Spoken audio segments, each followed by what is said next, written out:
The Cambridge Five, the spies, Britain, trusted with its deepest secrets. They weren't recruited from the streets or the shadows. They were recruited from Cambridge University, among the brightest young men Britain had, and Britain handed them direct access to its intelligence services, its foreign office, and its nuclear secrets for decades, while they secretly worked for Moscow the entire time. In the 1930s, at Cambridge University, a small group of privileged, academically gifted students drawn toward communist ideology partly as a genuine ideological response to the era's economic depression and the rise of fascism across Europe, were identified and recruited by Soviet intelligence as long-term intelligence assets, specifically chosen because their elite social and academic backgrounds positioned them for future careers deep within Britain's most sensitive governmental and intelligence institutions, a genuinely patient, long-term recruitment strategy that would take years, in some cases decades, to fully pay off. The group, later collectively known as the Cambridge Five, included Kim Philby, Guy Burgess, Donald Maclean, Anthony Blunt, and a fifth member whose identity remained unconfirmed for considerably longer than the others. Each pursued genuinely successful, high-level careers within British government and intelligence institutions over the following decades, all while secretly transmitting classified information to Soviet intelligence handlers throughout their careers. Kim Philby's case proved genuinely the most damaging and historically significant, since Philby rose to a senior position within Britain's own Foreign Intelligence Service, RLI-6, at one point serving as the service's liaison officer, specifically coordinating intelligence sharing with the United States CIA, a position granting him direct access to some of the most sensitive joint intelligence operations and secrets shared between the two allied nations, information he continued transmitting to Soviet intelligence throughout this period,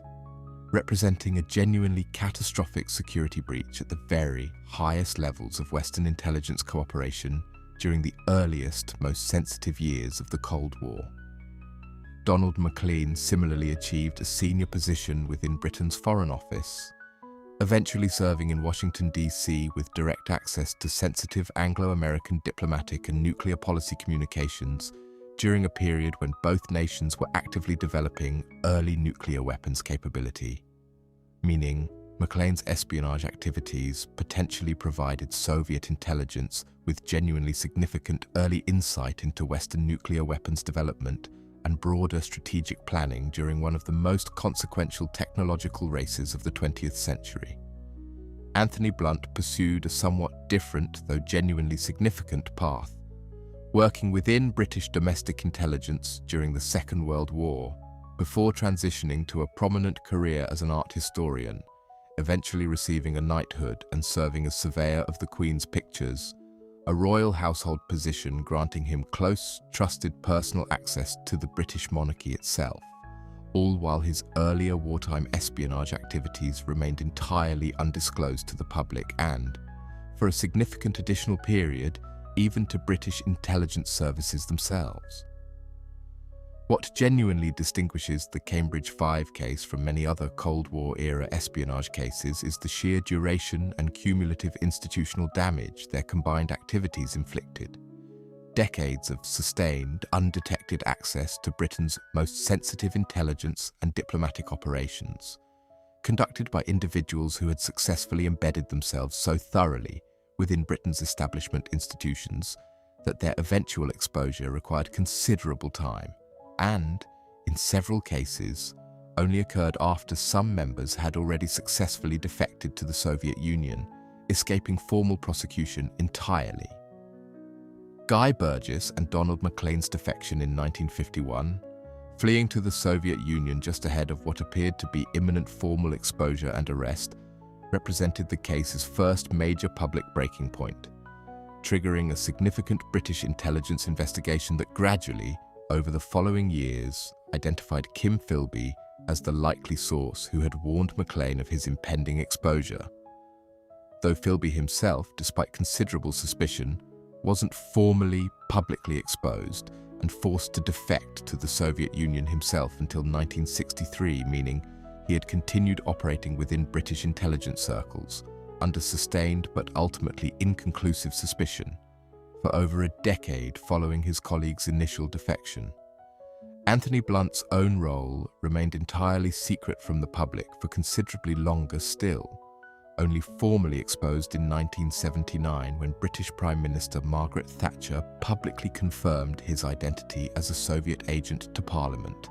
revealing that British intelligence services had actually privately identified and confronted Blunt regarding his espionage activities as early as 1964, granting him formal immunity from prosecution in exchange for his cooperation and confession, an arrangement kept entirely secret from the public for 15 additional years, while Blunt continued his prominent public career and royal household position entirely undisturbed. The specific identity of the group's fifth member remained a subject of genuine, sustained public speculation and formal investigation for years following the exposure of the other four, eventually identified as John Cairncross, a civil servant who had worked at Britain's Bletchley Park code-breaking facility during the war, providing Soviet intelligence with information regarding Britain's own code-breaking capabilities during a period of the war when the Soviet Union was formally allied with Britain against Nazi Germany, a detail some historians have argued complicates the moral framing of at least this specific portion of Cairncross's espionage activities, since it occurred while sharing intelligence with a formal wartime ally rather than exclusively benefiting an adversarial power. What makes the Cambridge Five endure as one of history's most significant espionage cases isn't simply the individual scope of classified information each member successfully transmitted over their respective careers, considerable and genuinely damaging as that scope collectively proved,